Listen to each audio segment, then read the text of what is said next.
Today we are going to talk about a build idea for the 0.5 Return of the Ancients patch. One thing in particular got me really excited, becoming the ultimate Tonki Martial Artist Monk. I always like making builds around the new mechanics and features that being added to the game, and this one immediately stood out to me as the most interesting one. What's up guys, Peuget here. The build base idea, currently without any sort of patch note, we will use Ice Strike as a clear skill and single target ability as well.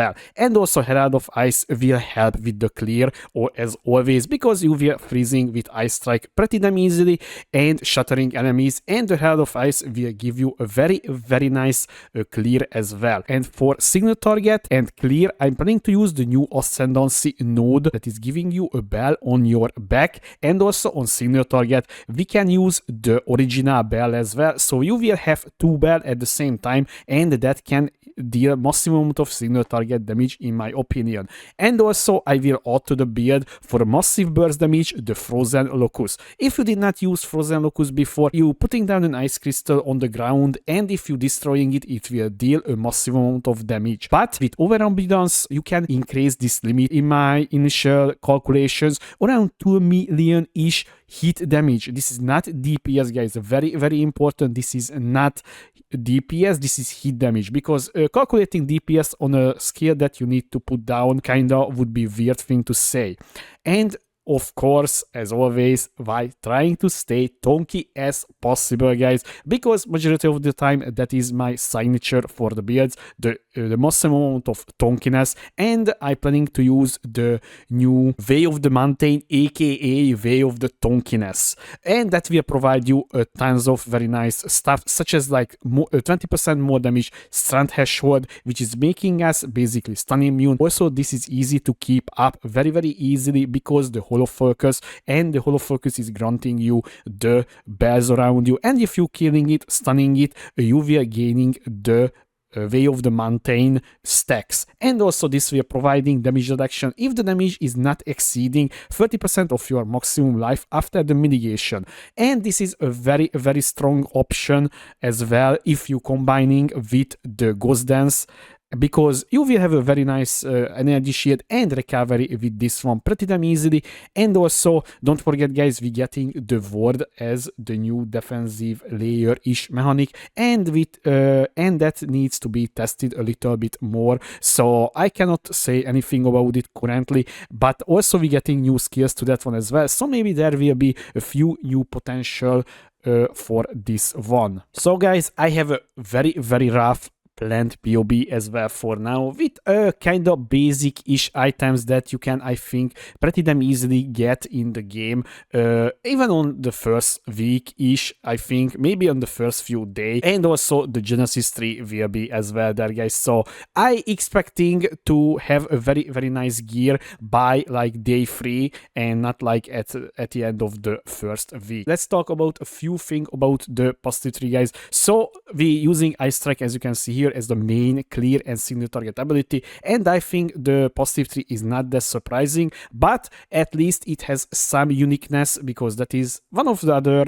things that I'm liking to do in my builds, trying to provide something new, something viable to an already existing build. So we will guys, once again, we will use the Martial Artist Monk Ascendancy. Currently that is not in PoB. So now the basic idea, get tons of crit chance, as always you getting a monk, right? Crit chance, crit damage, and also get penetration, and also because you freezing enemies, you can use the heavy thrust notable. Although, keep in mind guys, maybe this we are getting nerfed, because currently, as you can see here, this is literally providing us 36% more damage if we freezing an enemy, right? So we were freezing pretty damn often, so this is why I think this is a very huge note for this build. If this is getting nerfed, then maybe I will just stack cold penetration, or we using Beacon of Azish, so critical hits ignore enemy monster elemental resistance. So basically that would be our very easily obtainable amulet, and massive damage pretty damn easily if this node is getting nerfed but for some weird reason.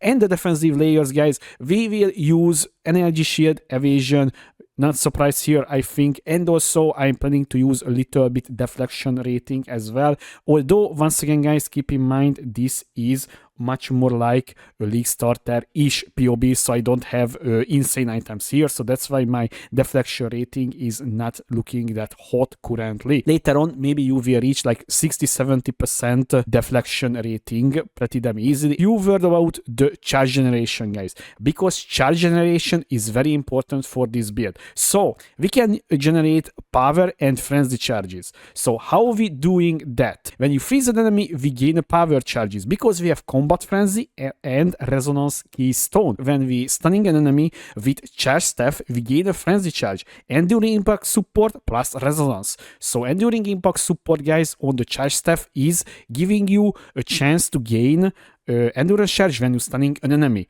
Pretty damn straightforward. If we can stun with this one on the bells, the ghostly bells that is appearing around us from the Ascendancy. So that is the base idea. If that is not happening, guys, then honestly we will just not getting frenzy charges. It's not at the end of the world, because that's luckily not providing us that much damage increase. Just it would be a little bit better, and honestly having something like that in the build would be looking pretty damn cool in my opinion. Ascendancy order would look like this. So this is what we're taking. So we will take the hollow form. This is providing you the channeling ability that you can move, by the way, when you channeling. Very, very important, because maybe this will be a very nice clear ability, because honestly you can slot in any, I repeat, any melee skill that is using a martial weapon or unarmed.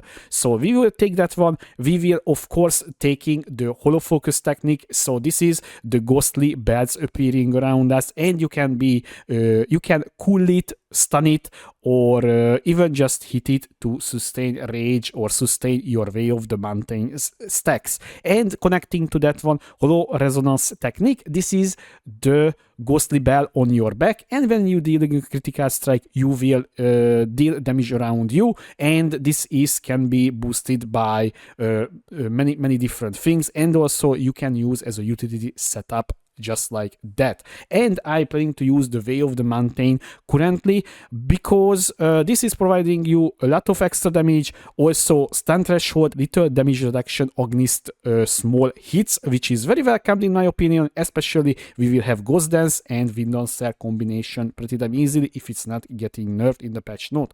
And I want to talk about the Way of the Stone Fist, guys, a little bit. So from my calculations, this is not really that good that you would think on the first look, because you will need a very powerful item to utilize that one, and before that you can just have a gloves with flat damage on it and +2 melee skills, and basically that would really easily increase your damage much better than gloves that is currently kind of unknown what modifiers getting transition to from life, for instance, or the plus melee skills. Maybe it will be broken, maybe it will be not. This needs to be tested out, but this is my current plans. Of course, I don't have access to patch note. I'm not saying this will be the build. I'm not saying you should start with that blindly. Okay, I'm not saying any of that. So please do not even comment about this. We don't have patch notes. I just said this is my plans. Okay? And when the patch notes is dropping, I will make an update video about this. And if it's necessary, I will make the changes. Simple as that, guys. And of course, I will make a full leveling guide as always. And all of the, goodies, leveling skills, how you can progress much easier in the game. And basically, a very well written guide as always from me. If you're familiar with me from Path of Exile 1, my build guides is kinda newbie friendly as well, so it's pretty damn easy to follow. Till then, guys, I hope you enjoyed this short theory crafting video. If you have any question, please leave a comment below, or you can find me on twitch.tv/Peuget2. Thanks for watching. I was Peuget. See you next time.